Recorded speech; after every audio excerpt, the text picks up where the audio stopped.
হিন্দুদের রাজধানী দিল্লি শহর, ভারতের দিল্লিতে আজও দাঁড়িয়ে আছে কুতুব মিনার। কোন কুতুবের নামে সে মিনার দাঁড়ানো আছে আজ দিল্লি শহরে? ওলি কামেল কুতুবুল আলম আল্লামা কুতুবউদ্দিন বখতিয়ার কাকির নামে কুতুব মিনার। কেমন কুতুব তিনি, বলবো কি?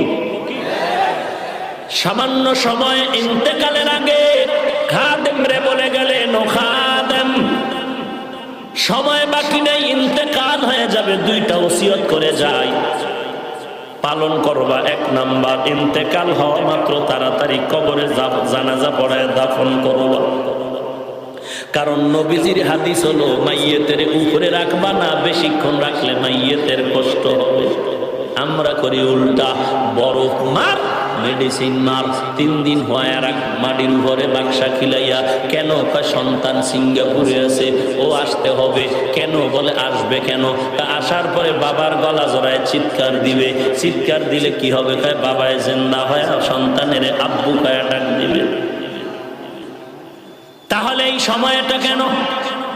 নবী কয় তাড়াতাড়ি দাফন কর। তুই কেন চালাকি করলি রে মুমিন? নবীর কথা মতো দাফন করার পরে সন্তানটা আসিয়া বাবার গলা জড়ায় যে চিৎকারটা দিত, ওই চিৎকারটা যদি মসজিদে গিয়া দেয়, বাবার কবরের আযাব মাআফ। এই খাদেম, 1 নম্বরে আমার জানাজা তাড়াতাড়ি পড়ায় কবরে দিবি। 2 নম্বর, আমি কুতুবউদ্দিনের মরণের খবর পাইলে ভারতের হাজার হাজার উলামায়ে কেরাম আসবে, জানাজার ইমামতির জন্য ময়দানে হাজির হবে। খাদেম, ভালো করে শুনে নাও, আমার জানাজা যে কোনো আলেম আইসা না পড়ায়, আমার কথাটা তুমি বলে দিও, আমার জানাজা ওই ব্যক্তি পড়াবে যার মধ্যে 4টা গুণ থাকবে, সে আমার জানাজা পড়াবে। তুমি উলামায়ে কেরামদের সামনে এই 4টা গুণের কথা বলবা। কুতুবউদ্দিনের কথা মতো এই 4 গুণওয়ালা আলেম যদি থাকো, জানাজা পড়ায় দাও। যদি 4 গুণওয়ালা ব্যক্তি না থাকে, আমি কুতুবউদ্দিনের জানাজা যেন না পড়ায়। আল্লাহর ওলি কুতুবউদ্দিনের ইন্তেকাল হয়ে গেল। খাদেম ময়দানে লাশ হাজির করে ঘোষণা দিলেন যে মহাসমুদ্রের উলামায়ে কেরাম 1 নাম্বার ওসিয়ত করলেন আমাদের কুতুবউদ্দিন সাহেব, তাড়াতাড়ি জানাজা কমপ্লিট করে দাফন করো। 2 নাম্বার ওসিয়ত হলো, 4 গুণওয়ালা ব্যক্তি যদি থাকো, তাড়াতাড়ি জানাজার ইমামতি করে জানাজা পড়ায় দাও। 4 গুণওয়ালা ব্যক্তি যদি না থাকো, জানাজার সামনে আসবা না। 4 গুণের মধ্যে 1 নাম্বার গুণ হলো, যেই বান্দা জীবনে কোনদিন আসরের 4 রাকাত ফরজ নামাজের আগে আরো 4 রাকাত সুন্নাত আছে, যেগুলো পড়লে সওয়াব, না পড়লে গুনাহ নাই, জীবনেও ওই 4 রাকাত সুন্নাত কখনো ছাড়ে নাই। 1-2 মাস ধাক্কা দিয়ে নেওয়া যায়, জীবনেও আসরের 4 রাকাত ফরজ নামাজের আগে আরো 4 রাকাত সুন্নাত ছুটে নাই। ময়দান গেছে লবণের মতো দুর্বল। এই কি সম্ভব? এইভাবে কয় গুণ? ঘুমান এইভাবে কয় গুণ? 1 নাম্বার গুণ, জীবনেও আসরের 4 রাকাত ফরজ নামাজের আগে আরো 4 রাকাত সুন্নাত জীবনে ছুটে নাই। খাদেম একটা একটা করে 4টা গুণ বলেন আসেন। 4 গুণওয়ালা জানাজা পড়ায় দেন, ময়দানে আওয়াজ নাই।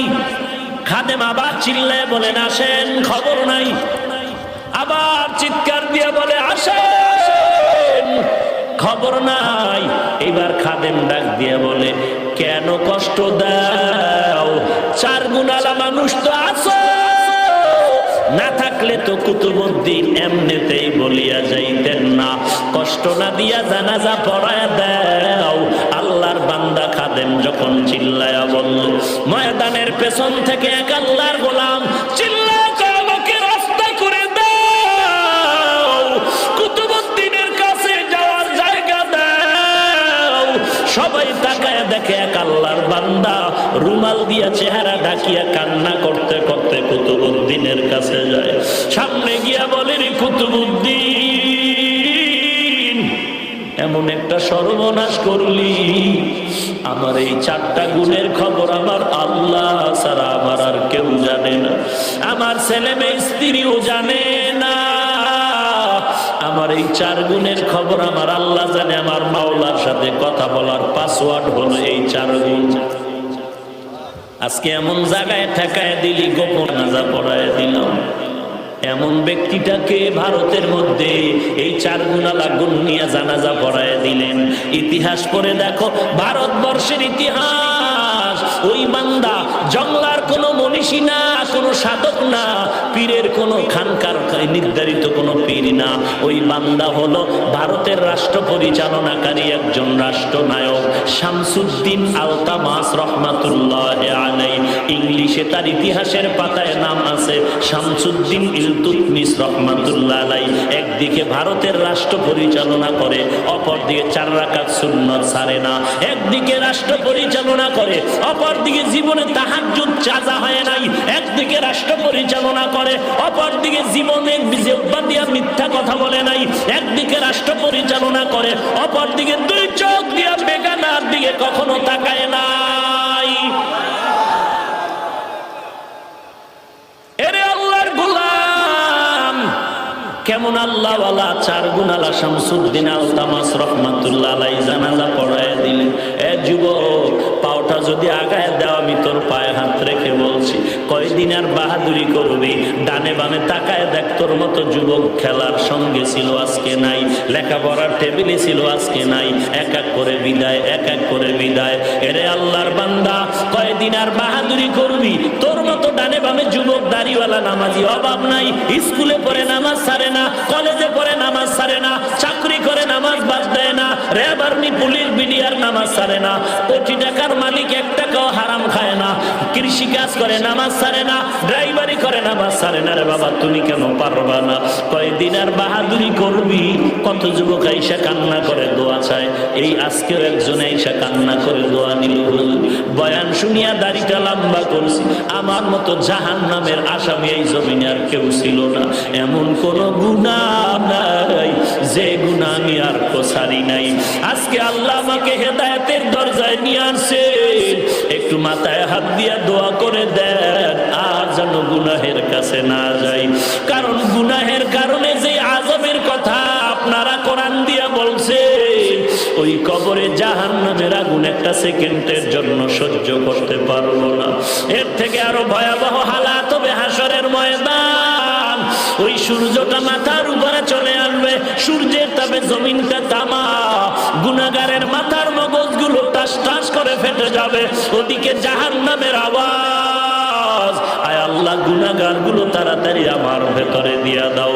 একদিকে আমার আল্লাহ রাগান্বিত আওয়াজ নিয়ে বলবেন, আমতাজুল ইয়াউমা আইয়ুহাল মুজরিমুন। আল্লাহ তাআলা বলবেন, এরে গুনাহগারের দল, তোমরা নেককারদের থেকে আলাদা হয়ে যাও। এরে নবীর উম্মত, আল্লাহর কাছে চোখের পানি ছেড়ে কান্না করো। মা বাবা তোমার নাই, কবর থেকে দোয়া চায়। ও এতিম সন্তান, আমার নবীও দুনিয়াতে বড় এতিম। এরপরও তায়েফের ময়দানে কত রক্ত ঝরাইলেন দিনের জন্য। আজকে তোমার চোখে কেন পানি নাই? একমাত্র কারণ, গুনার কারণে তোমার আমার দিলটা পাথরের মতো শক্ত হয়ে গেল। আল্লাহর কাছে মাথাটা নত করে বলো, আল্লাহ, এই ময়দানে আমার মতো গুনাহগার কেউ নাই। আজকে তওবার দরজায় ফিরতে চাই, তুমি তৌফিক দাও। আর জীবনে গুনাহের কাছে যাব না, নামাজ ছাড়বো না, বেপরদায় চলবো না। ও আল্লাহ, তওবা করার মতো তৌফিক দাও। তওবার উপরে মজবুত হয়ে চলার মতো তৌফিক দান করো। আয় আল্লাহ, কান্নাওয়ালা চক্ষু দান করো। আল্লাহর কাছে বান্দা যখন চোখের পানি ছেড়ে তওবার নিয়ত করে, আল্লাহ তাআলা রহমতের বিনিময়ে তার জীবনের সব গুনাহগুলো মাফ করে দেয়। আল্লাহর কাছে কান্না করো, না আসলে নবী বলেন কান্নার বাহানা করে ক্ষমা চাও। ও আল্লাহ, তুমি মাফ করে দাও।